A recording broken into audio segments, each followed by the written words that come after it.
Well, ladies and gentlemen, welcome on back to the Blue Collar Psychiatrist.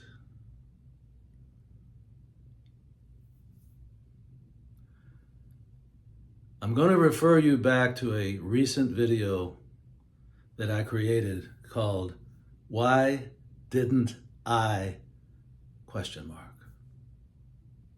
In that particular video, I mentioned having traveled to Florida with my mother when I was 18 years old and having gone to the house of a friend of my aunt in Florida. I told you that that was such a powerful experience that I still remembered, and that has been 56 years ago.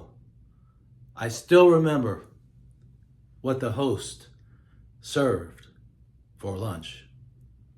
And the reason that I remember it was because someone who never spoke a word at that luncheon was there. It was the daughter of the host. I told you as soon as I looked at her, I almost went to pieces. This was, if I could draw a photo or draw a drawing of a perfect woman for me, this would have been it. I'm sure my blood pressure went sky high when I saw her. She was I found out she was about a year, 2 years younger than me.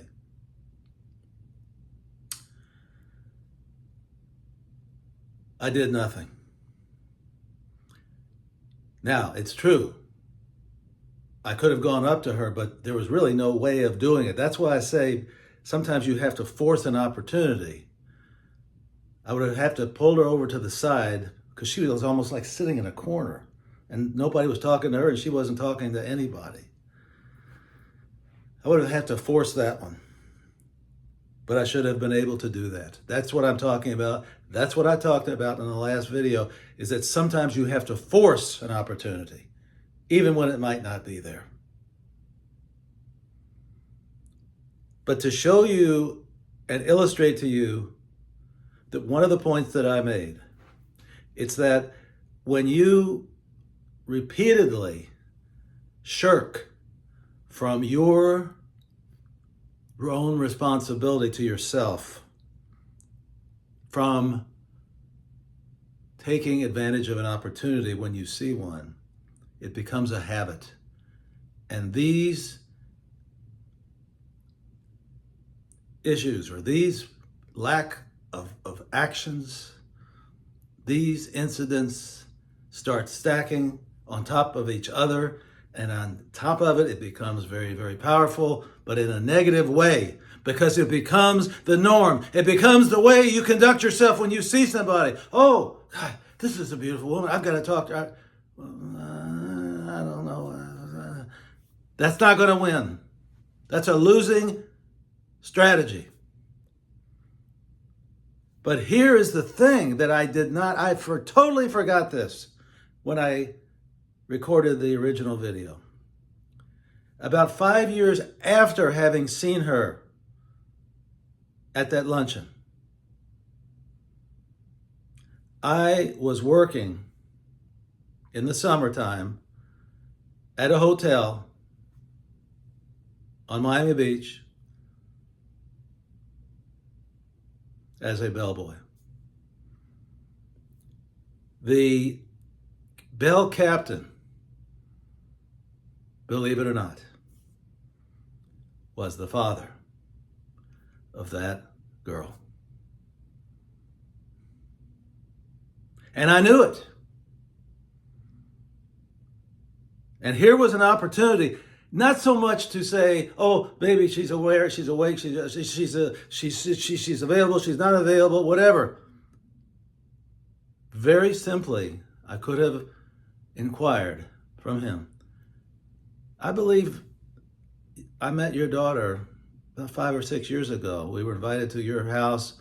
You were at work, but we had a luncheon with my aunt and your wife. Could have just said something like that. Didn't say a word. So here was a golden opportunity to find out information about his daughter, who I thought was beautiful.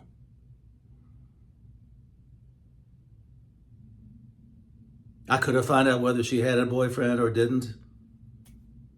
And if she didn't, I would have, if I, again, had the gumption, would have said, hey, I'd like to see her. Why don't you see if we could have a meeting and I'll take her to lunch. The very fact that I did nothing, again, illustrates what I'm talking about. That there had been another chance 5 years after the original sighting of this girl.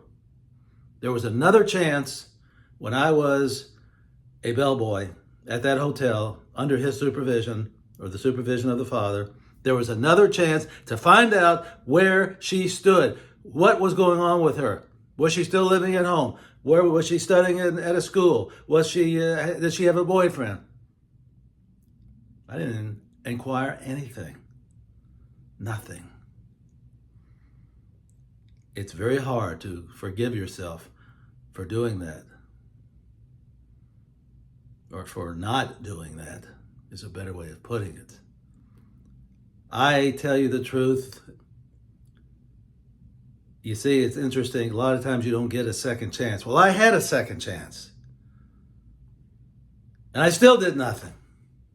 This is what I bring to your attention, is how one fear of asking a question about somebody or going up to somebody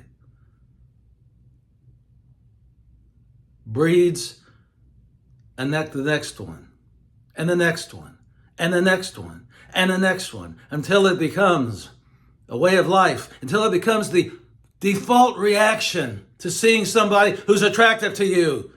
You say, oh my God, she's attractive, and then you kind of slip away and never make contact.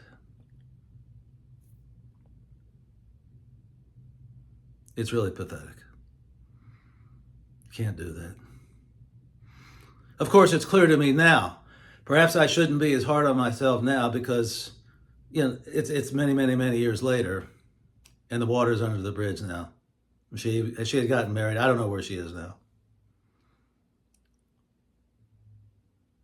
But what's instructive is for you out there to not miss these opportunities. And when you have an opportunity, you get sometimes a second chance, which is rare, but I had it, and I still didn't do anything.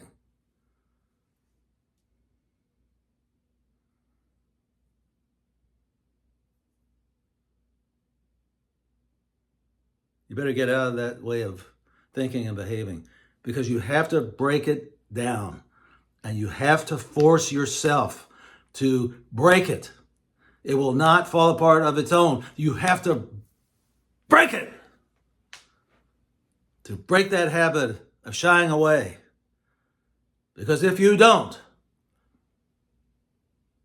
you're going to have a lot of recriminations about all the things in life that you didn't do.